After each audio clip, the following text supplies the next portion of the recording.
Hi everybody, this is Rachel with the Leonardo and Leo at Home, and today I am joined by a very special guest from the Utah Parent Center. This is Jenny. Hello, I'm And Jenny she's Dopp. here. Sorry, what did you say? I said I'm Jenny Dopp from the Utah Parent Center. Thanks for having me. We're so excited to have you today. Thank you for coming to talk to us. We are doing today our special Vivint sponsored and Vivint Gives Back. So Vivint Smart Home and Vivint Gives Back. Thank you so much for sponsoring our Sensory Day. And we're honoring that today by talking about different resources and ways that we can help provide for our families during this really intense quarantine. Jenny, could you tell us a little bit about the Utah Parent Center's mission? Sure. Well, a lot of people might not know about the Utah Parent Center. We've actually been serving Utah for over 37 years, and we help families that are impacted by disabilities or special health care needs. And we help them find resources, training, information, basically whatever families are struggling with at the moment, the Utah Parent Center has resources and can help. Wow, that's awesome. I love that you guys talk about like children, youth, and young adults too, that it spans not just like our youngest friends, but everybody that could potentially need some help and resources. I love that. Right. So the Utah Parent Center can help families with any disability. So whether it's ADHD, anxiety, autism, depression, a learning disability, hearing loss, whatever it is, we have resources for you, and also across the lifespan. So whether you're a mom and you're in the NICU right now at Primary Children's, or maybe you have a young adult or an adult child with a disability, we still have resources for you. So across the lifespan.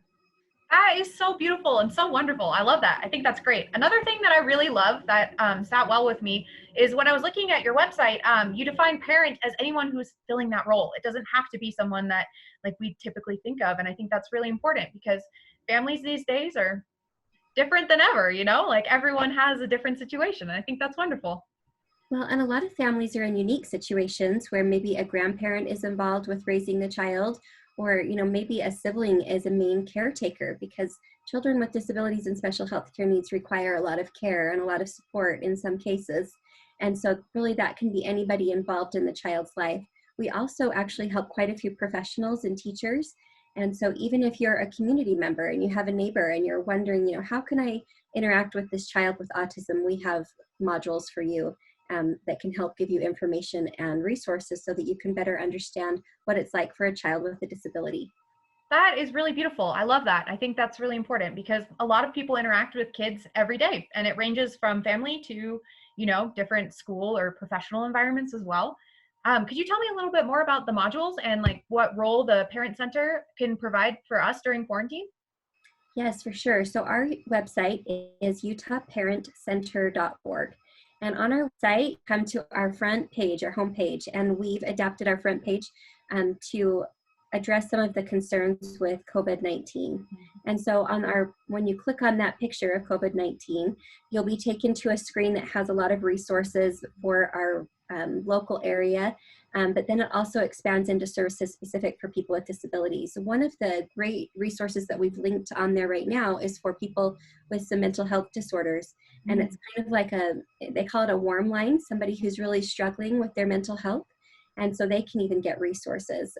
That's one thing that I think is important right now with the isolation, is a lot of these children with disabilities are really struggling with their routine, and their structure has been taken away.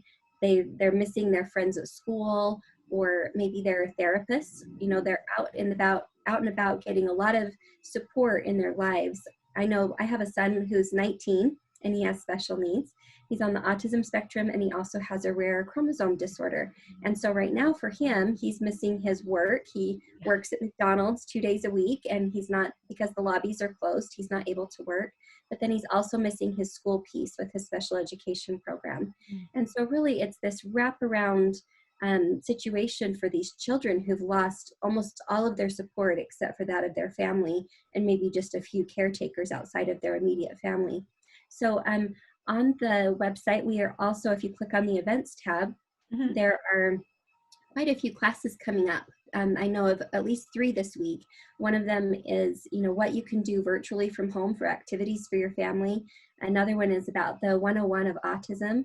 And you'll be able to see everything that we're offering. We also have a great support group called the Family to Family Network. And that is a group that's located throughout the state. They're providing trainings online for families in every region of the state. And so take a look at our website on our events tab to see a list of all of those classes, even classes like how to work with your teachers during this period of isolation and how best to support your children. That's awesome. That sounds really important and actually impactful. I'm assuming all of these are virtual, like meetups online. How do we sign up for these?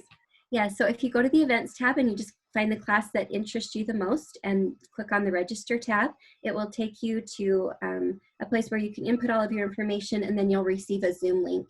And then we also have our Facebook page, and we have a lot of classes and Facebook Lives that are happening right on our Facebook page so that people can get the information. And even if you miss the class, you can check to get the recording.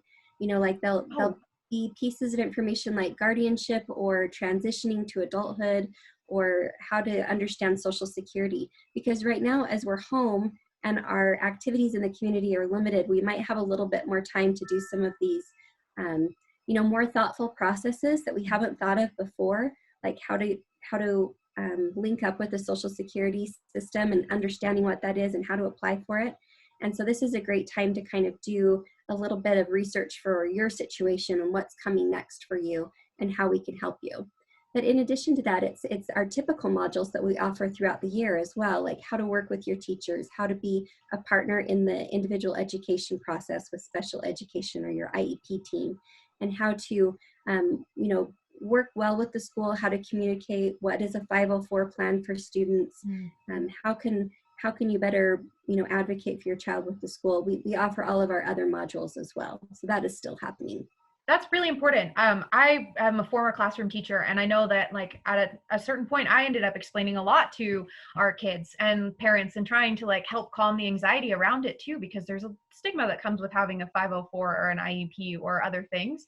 And I think that knowledge is power, and knowing that you can find like what you need and that it's just another resource to help everyone so that everyone can learn and grow and be the best that they can be. I think that that's so wonderful. That's really cool.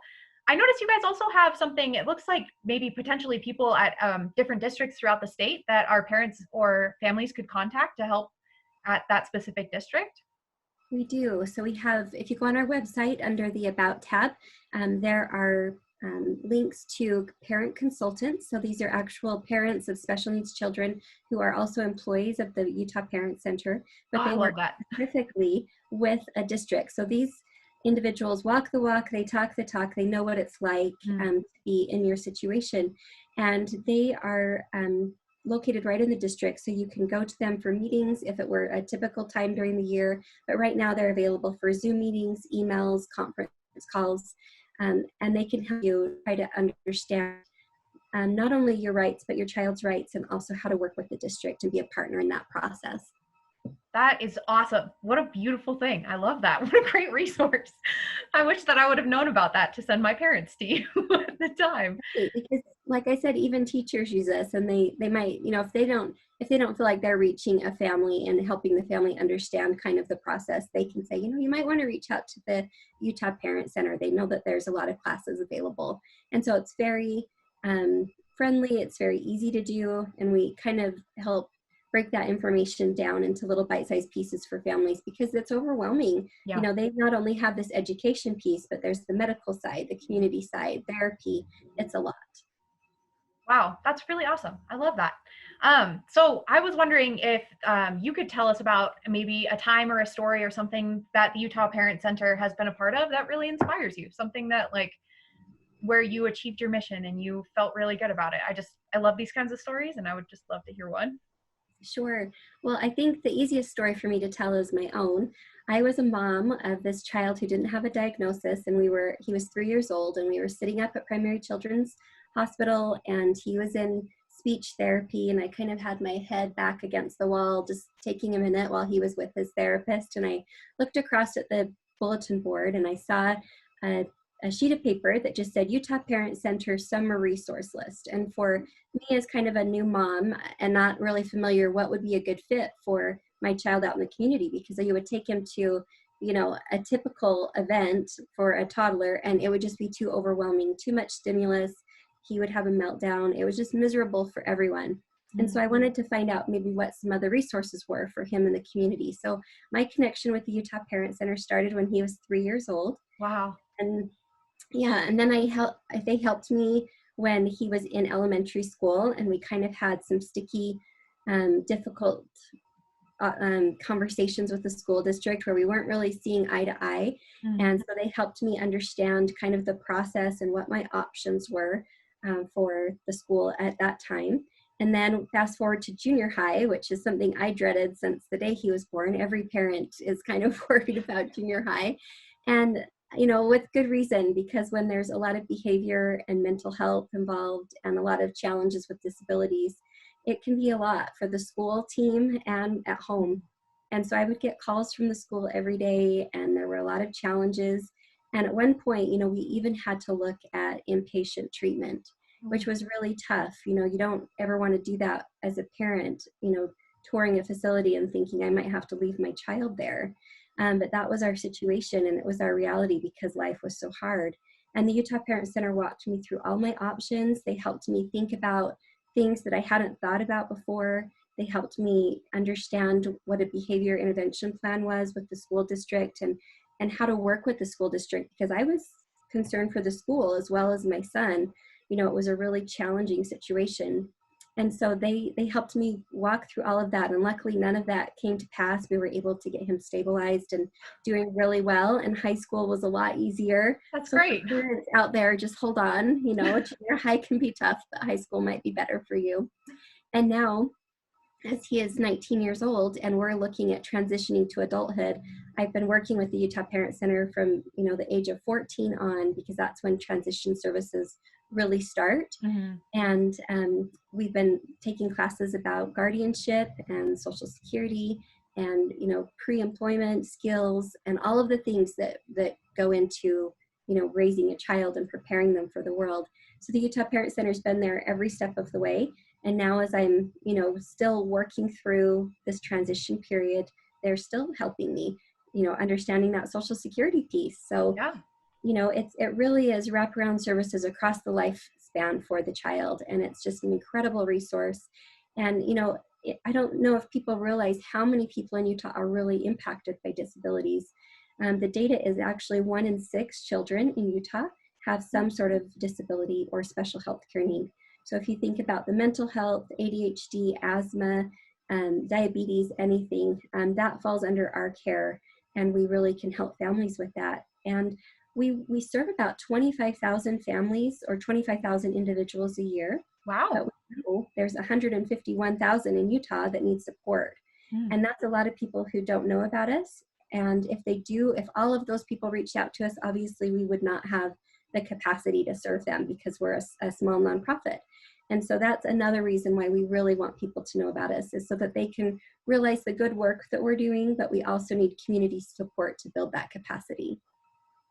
That's wonderful. What can we do to support you? You know, at this time, right now, a lot of nonprofits are really struggling because, you know, they've had to shut their doors. Right now, we're still working. We're working remote, so we're still able to help families. But a lot of our corporate sponsorships, those companies are struggling themselves during this time of, you know, a looming recession. Hopefully that won't be the case, but a lot of companies are concerned. And so for community members who might be watching this or who might be interested in our mission, you can just go to our website, utahparentcenter.org, and click our Give Now button. And you can, you know, make any size donation. We stretch every dollar.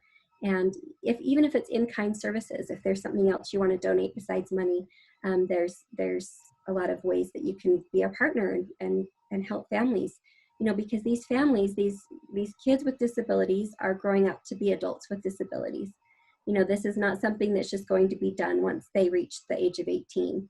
And so really, the more that the community can be involved and investing in these children, it's really investing in everyone's future. Yeah, absolutely. Education is power. And I think that is wonderful. And I love what you all are doing. And I want to support you in all the ways I can. So thank you for talking with us. You're welcome, and thank you for being such a great partner. We've been able to be a part of your sensory days on Mondays, and we love interacting with the families and as they enjoy your facility, and then we can also share with them a little bit about our message and how we can help them. So we appreciate our partnership, and thank you for all you're doing to support families in Utah. Well, thank you. We appreciate you. I think this is wonderful. And your website is utahparentscenter.org. And that's where we can find all of these great resources. And thank you for sitting with us today. We really appreciate it. Y'all are wonderful. You're welcome. Have a great day. Yeah, you too. Thanks.